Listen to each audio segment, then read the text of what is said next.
the Las Vegas Raiders Insider Podcast. It's great to be with you today. I am Hondo Carpenter, your Las Vegas Raiders beat writer on SI, and the host of the Las Vegas Raiders Insider Podcast, joined now by a man who's joined me for nearly 2 decades covering sports each and every week.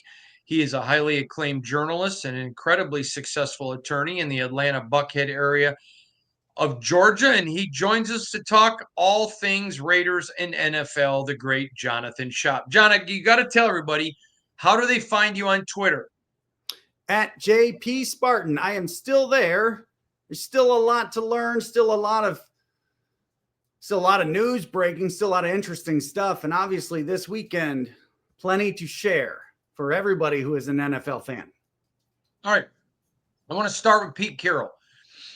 We were the first to report that Pete Carroll was a viable candidate, but if they ended up with Pete, that means some other choices they had fell through. That happened, but nobody should be acting like a booby prize. I think the Raiders hit a home run here. I know he's 73 years old.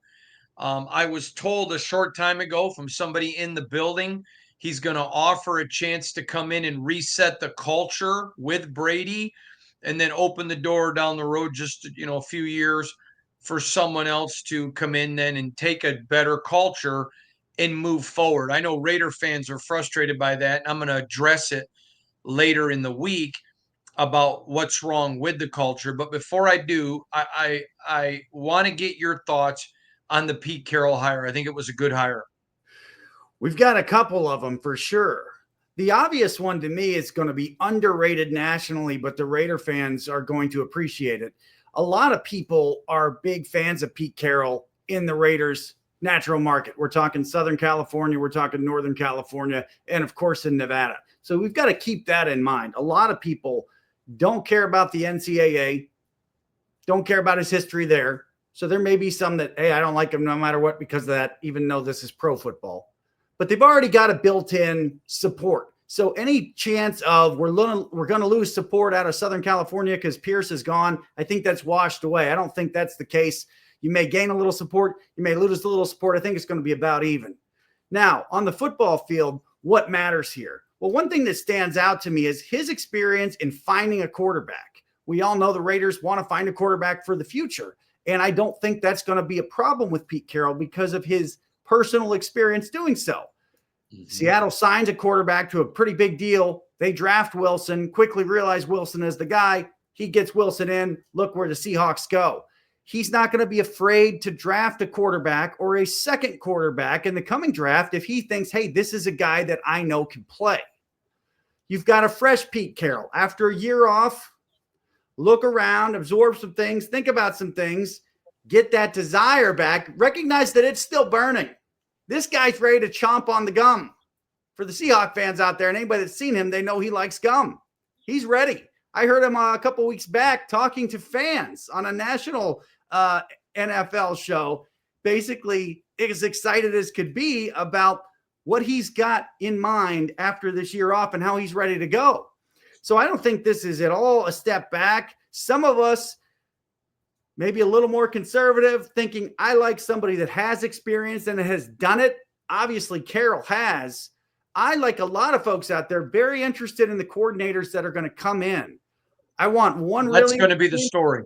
Yeah, it is. And you want one really experienced coordinator, something like a Ron Rivera, somebody that's got experience, maybe even as a head coach who's going to be a coordinator, and ideally another one that's young and potentially might be a guy that you could see in a succession plan. What we may be seeing in real time, partially because of the success of the Commanders, partially because of a couple of other coordinators that have jumped to different teams, is NFL teams realizing the value of coordinators and the value of maybe paying up for them in order to keep them. You may see Cliff Kingsbury stay through Jaden Daniels' rookie deal, for example. The Raiders may be looking at, not only do we need to get this coordinator right, we need to be looking at one that can stay for at least 2 or 3 years, ideally, and not have this hop, skip, and a jump. So when credibility comes into factor, when passion comes into factor, when experience comes into factor, Pete Carroll is a win. This is not a, oh my gosh, we're stuck with this guy. There were other teams, other jobs that talked to him. There were probably other teams that wanted to talk to him that he wasn't interested in. I can think of maybe one in Big D, for example, as in Dallas, maybe. So this is interesting because there was a camp of some Raider fans. I know that we're like McCarthy or Carroll. I like it. They weren't as excited about bringing a guy to have on-the-job training as a first-time head coach. You can understand why. Big picture, this is good for the Raiders. This is a guy a lot of people like. This is a guy that is absolutely rah-rah, which is not so bad if you get those coordinators right. And you know, John, I have said this all along. You remembered me saying this back 20 years ago. There are certain jobs you don't go hire a first-time coach and let them learn how to coach. It's places that are bigger than that. In college, I don't think you go to a Michigan Wolverines. I just don't think it's a smart move. I don't think you go to a USC. I don't think you go to Nebraska and Alabama. To me, there are just too many places. You just don't go there to learn. You go to Eastern Michigan to learn. You go to Central Michigan to learn. You go to UNLV to learn. You go to one of the directional California schools, not UCLA or USC, to learn. But you don't go to the Raiders. You go to Jacksonville. All right. That makes sense. You go to Carolina. Okay.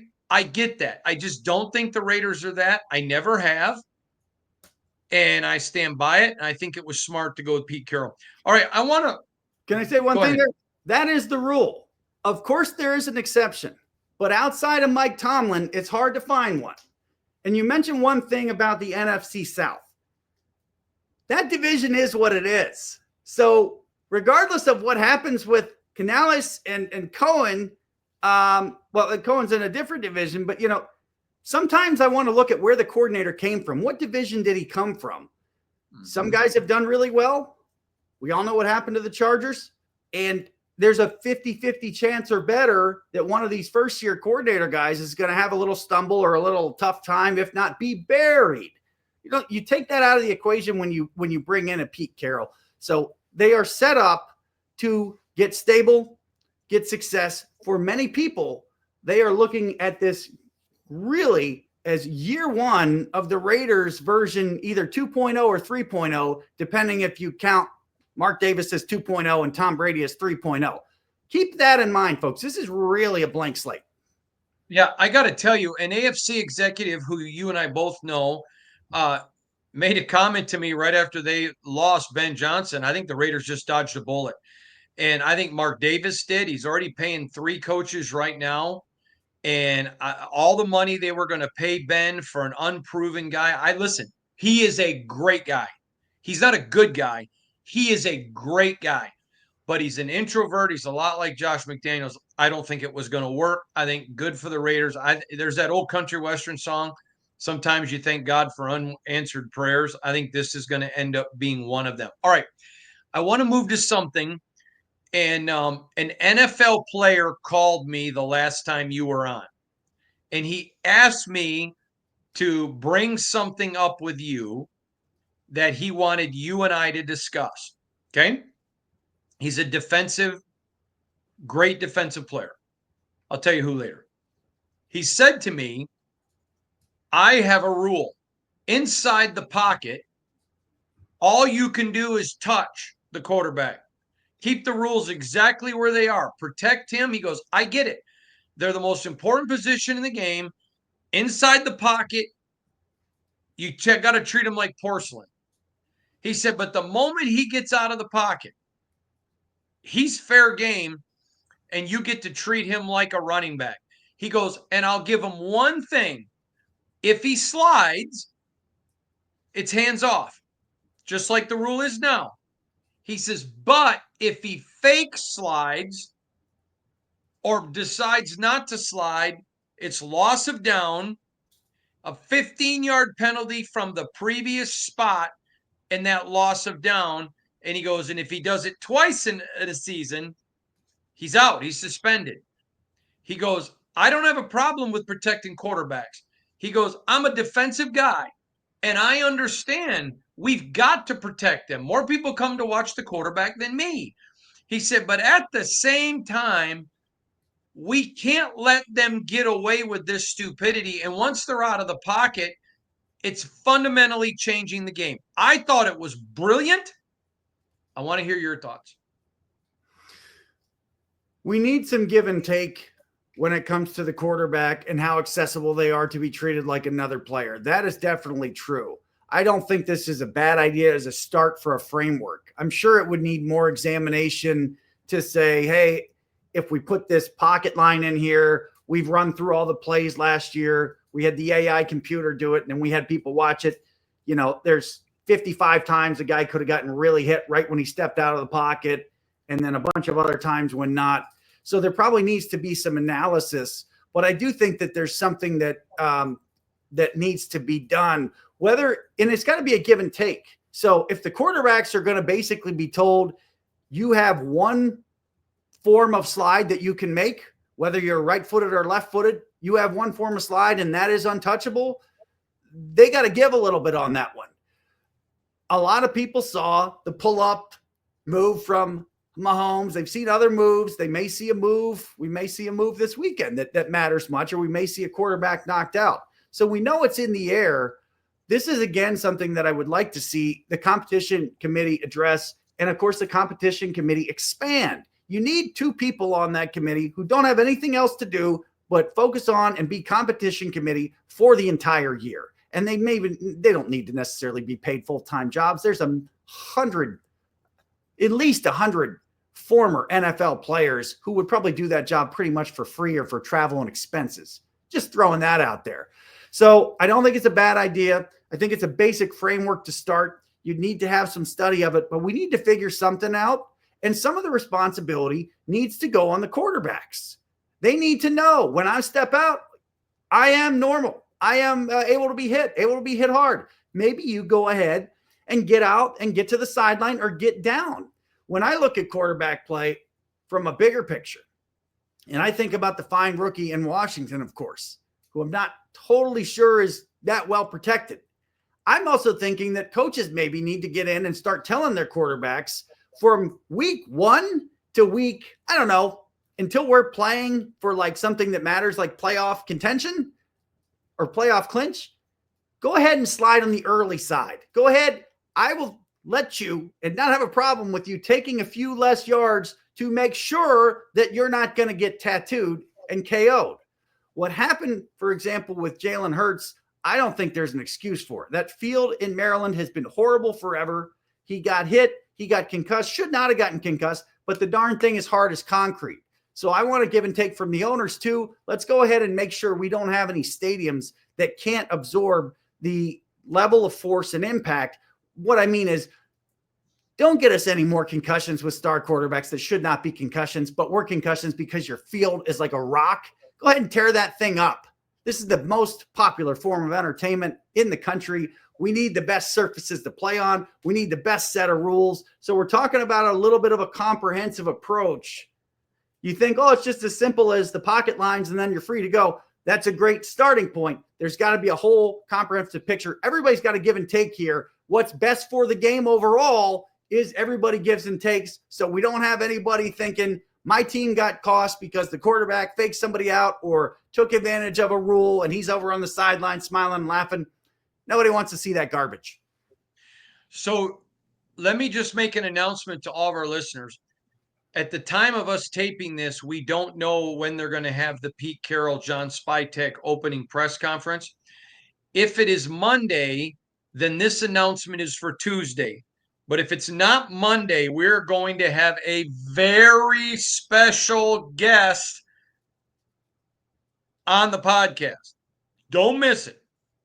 If the opening press conferences are Monday, then we'll have him on Tuesday. And if the press conferences are on Tuesday, he's coming in on Monday, and you're not going to want to miss it.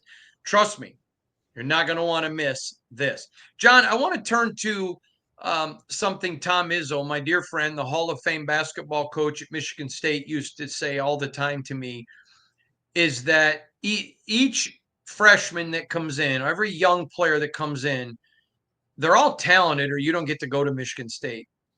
But they have to learn how to win. And that's always stuck with me. And last weekend, when you watched the Texans, they came out like a house of fire. And I literally said to the person sitting next to me, that is a young team riding emotion, but you don't win at this level because you can't sustain emotion for that long. And boom, you said, let's talk about that this week. I agree. I thought it was a big one. I thought it was a great loss because it's going to teach them how to win. Your thoughts? I think one day when the Texans do win a Super Bowl with CJ Stroud, they're going to look back at that loss. Would you talk about that, please? Point right back at it. That's why it makes sense to talk about now. Let's stick the mile marker in the sand. So this is a great example. A lot of folks have seen it. Some younger folks don't know what they saw. This is what you saw. Somebody came in a little too amped up. If you get too amped up, you start doing some crazy stuff. Out of the opening kickoff, throwing your helmet off and jacking the coach, and you don't even realize that the other team recovered the ball. Too hot. Too hot. A couple other times during the game, too hot. To his credit, former player, fantastic young coach, D'Amico Ryans, he knew it. Absolutely knew it. He's got to clear it up after the game and say, look, the player wasn't mad at the coach. He was just overhyped. We got a little bit too hot. Overexcitement. We came in. He said, hey, he came over with the excitement, overly excited that he made a play, but we can't lose our minds in that sense of taking our helmet off. We still have to remain poised, right? We cannot take a helmet off in the game. Everyone knows and understands the rules. So this is a great example of the Texans came in too hot. It cost them, which is good if you can take the lesson and apply it forward. And it is another stern reminder that the turnaround in Houston with the ownership change, with the leadership change, and with the coach, this is a real thing. People are going to forget about Houston in the offseason. They got to find a way to stay healthier, obviously, and hopefully get another receiver or two because Dell's injury history now is a thing. But it's impressive, and we will put a mile marker in the sand, and we will come back to this down the road, years down the road, when it is the right time and say, look what happened to Houston. They learned how to win. It basically started right there with the loss in 2024/2025 playoff. John, I know a ton of players from a lot of different teams. I talk to them a lot. And the one thing that players can all agree on is maybe two or three don't agree, but the vast majority of the ones I know are not fans of the NFLPA at all. And they're very upset with it. And to agree or disagree, a weak NFLPA is not good for the NFL. No, it's not good. And right now it's in disarray and they're probably in position to be taken maybe advantage of, which is not good. This is the arguably worst time in the history of the NFLPA to not have it together.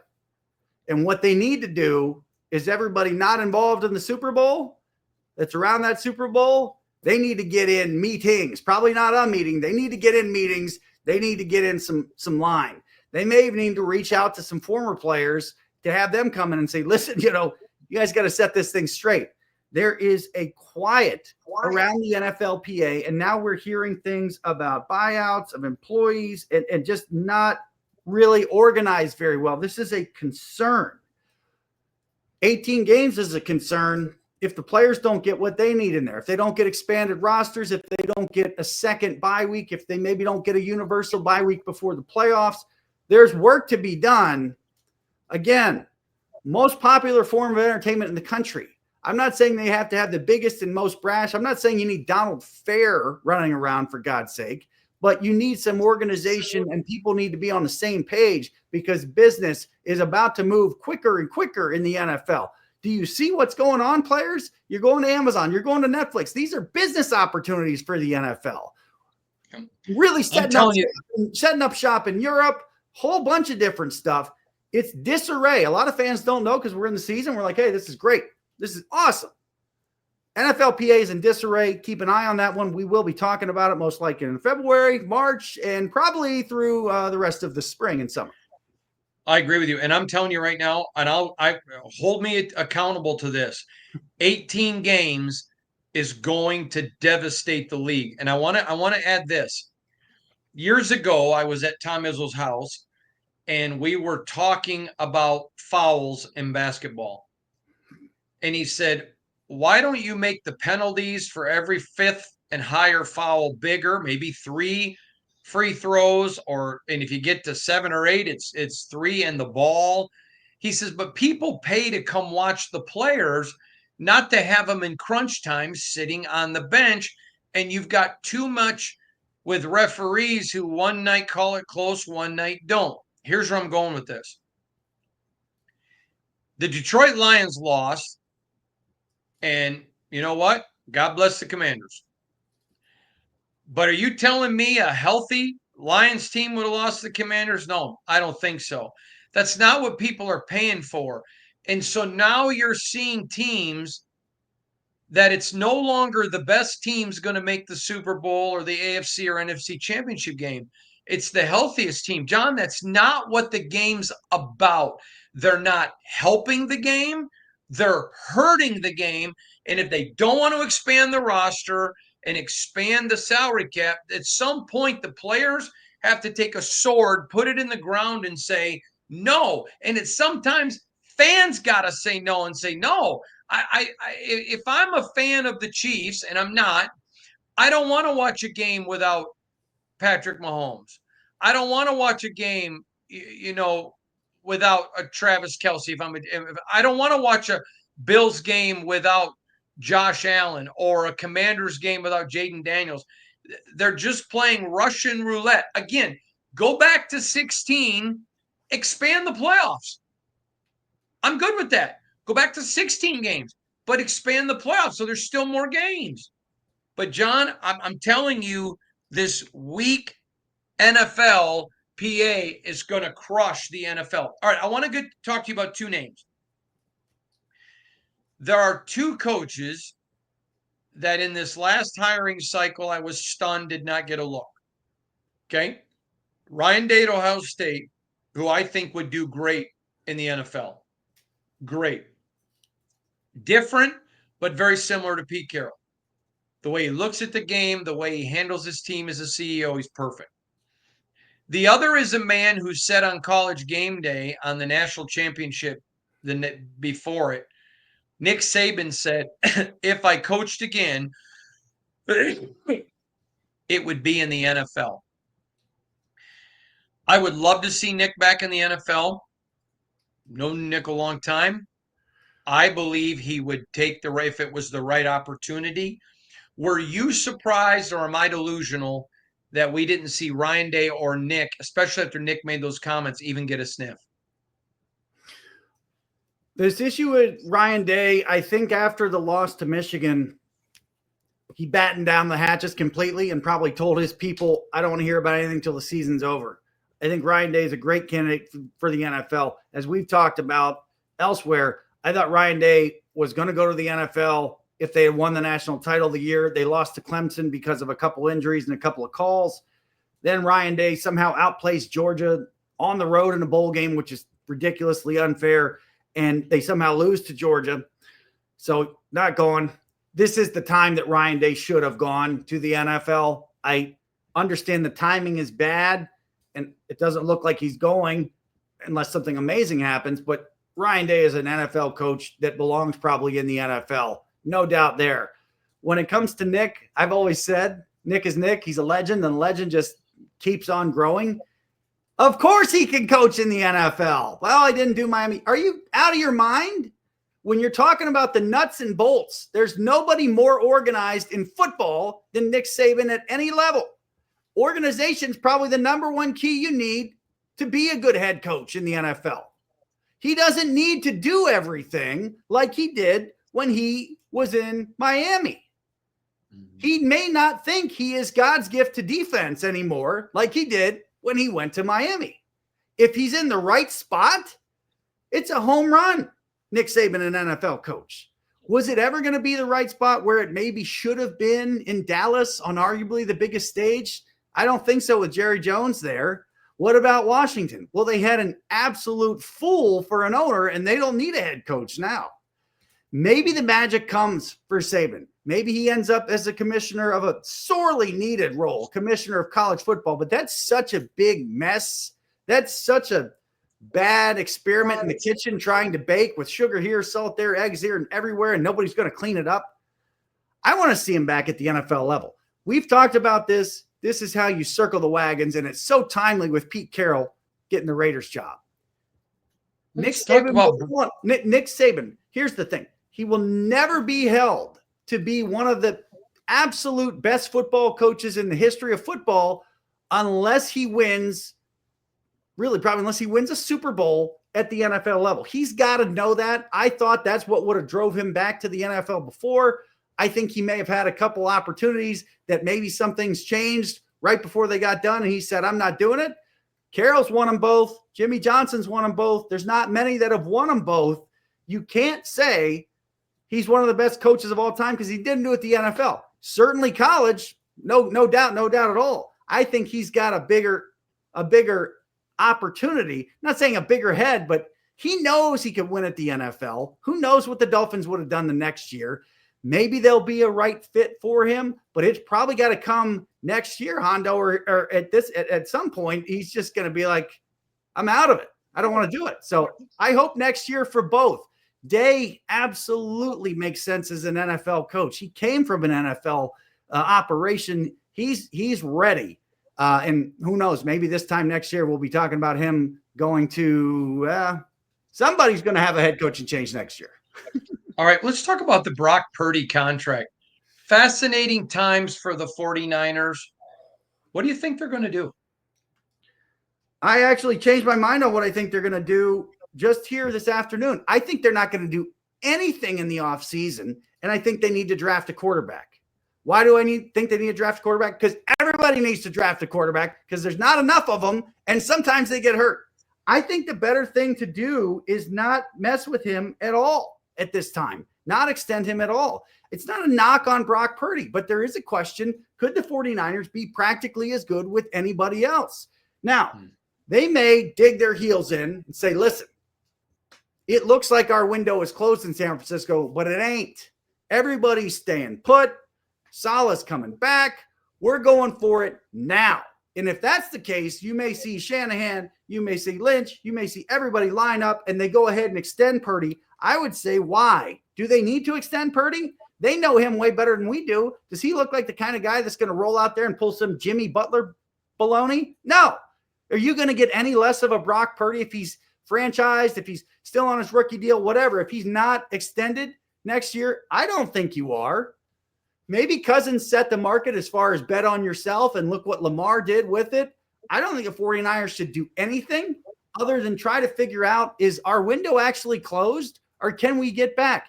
You know how excruciating it must be for them still to this day, probably through the end of this Super Bowl, to see a Super Bowl in the back of their head, how close they were last year to walking off with the darn trophy. That's got to burn.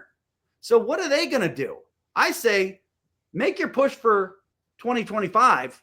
Don't touch Birdie at all if you think that you can get the same effort, performance, attention, all that kind of stuff from Brock Purdy. And I see nothing that suggests he's going to hold out or do anything like that. If he does, maybe that's a sign that that wasn't the right guy. And also, if they see one they like, draft a quarterback late. All right. I want to ask you about a lot of rumors about Tom Brady. As soon as they do a press conference, he's going to be all dialed in on the Super Bowl. I don't buy that. I think he's going to be absolutely pouring himself in for preparation, but I also think the Raiders are awfully important and he's running it. What are your thoughts? Well, you see different things going on. You have to give him some time and space in that. This is first impression for Tom Brady. You can all pretend what it'd be like if I owned a team or whatever, if I was doing color commentary on Fox, but Tom Brady's TV experience is, on the other side of the microphone. It's not with stuff in his ear. It's not with production. It's not with all this kind of stuff. So maybe he's figuring out as he goes along. We talked about this before the start of the year. I thought he was going to punt out of the Fox thing and just go be an owner. Now we see that maybe he's getting ready to move somewhere other than his current home in Miami, whether that's west, who knows. I think it's coming to a crossroads. Very confident based on other than going and staying at Michigan, he's done a lot of good decision making over the course of his professional career. That's just a little Michigan jab. I think he's going to get it right, but this is not easy. I put nothing into anything he says. He's got an obligation to put on the best Super Bowl show he can and not indicate he's going to do anything other than be at Fox until the day he's not. Put that in the bank. What is he actually going to do? I don't know. We don't know how much he loves what he's been doing with the Raiders here during this process. We don't know how fired up I mean, what if he gets really fired up to go? He can go to Fox and figure out a way to get out of it and be around, be in the building, be around, be in the mix. I don't think he can play. That's a whole other 9 yards we may have to talk about someday. But he can't because he's an owner. It's against the rules. He can't play. But I think this is such a big job that you're either in the whole way or out the whole way, probably to make it work best. But let me mention two things.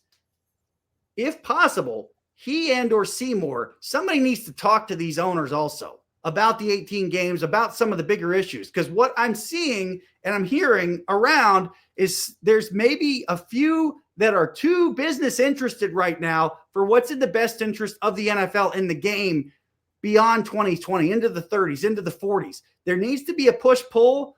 No much more powerful statement could you get than Tom Brady and or Richard Seymour saying, hey, we did this for a long time. These are some of the things that you guys are considering. And some of you all need to check your head, or some of you all that have influence over these other guys need to check their head about, because we're about to do damage to the game, do damage to the shield, rather than preserve, improve, shine it, and make the sport even better in the mid and late 20s. I want those guys to be involved in there if there's any way they can, because some of those owners, I can think of a few, they need to hear some of these things.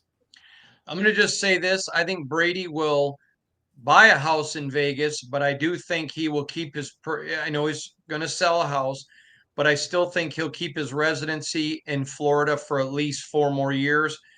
After that, after 5 seasons at Fox, then I think anything is possible. All right, John, where are we at with our picks? Oh, my goodness. We're now dead even Steven. How about that? We were even Steven for the season. We're now even Steven for the playoffs because of the unfortunate ending in Baltimore with Baltimore at Buffalo. I tell you what, again, AFC Hard Knocks, maybe the best season ever. The focus on that game, oh man, and seeing how that thing went. Wow. Just one note on Lamar. Lamar's got to think it's inevitable. He's got to say it's inevitable that we're going to get to a Super Bowl. That's the mentality he has to have.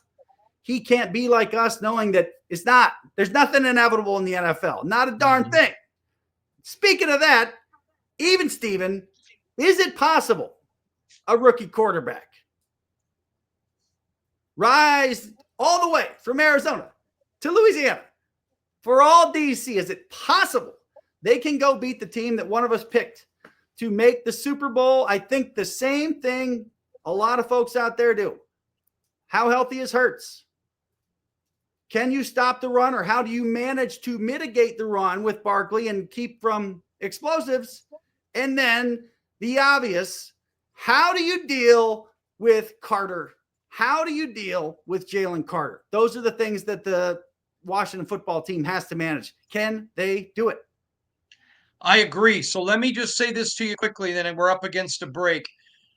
If they played this game 10 times, I think the Eagles win 7, so a win wouldn't shock me, but I'm going with the Eagles. Eagles convincing, not a blowout, but convincing. And then we got the heavyweight. Is this the time? Is this the time? I will yield the floor to you because I've got a good answer. If they played this game 10 times, I think each team wins 5. In my scenario, I learned from Don Shula, I would always give the edge then to the home team. That being said, I said last year after the Super Bowl, I did not think the Chiefs would go 3-peat. I don't believe it. So even if they win Sunday, I don't think they're winning the Super Bowl. But that said, there's just some magic in this Buffalo team, and they're not going to be swayed by the cold. They're not going to be swayed by the crowd. A win by either team would not shock me. I'm going with the Bills. Last year, I took the Bills to win the Super Bowl. I think they got injured out of it. I thought their window had closed. Underestimated the value of the quarterback playing even better and better. I hear you. I hear what you're saying. But here's what's going on. Fresh, sharp, poised, ready, healthier history. I got the Chiefs winning this one. And since my Ravens are out, they're going to take the Eagles down again. Awesome. You're the best, Johnny. I appreciate you. Don't forget, everybody, something special coming up first of the week. Thanks, John.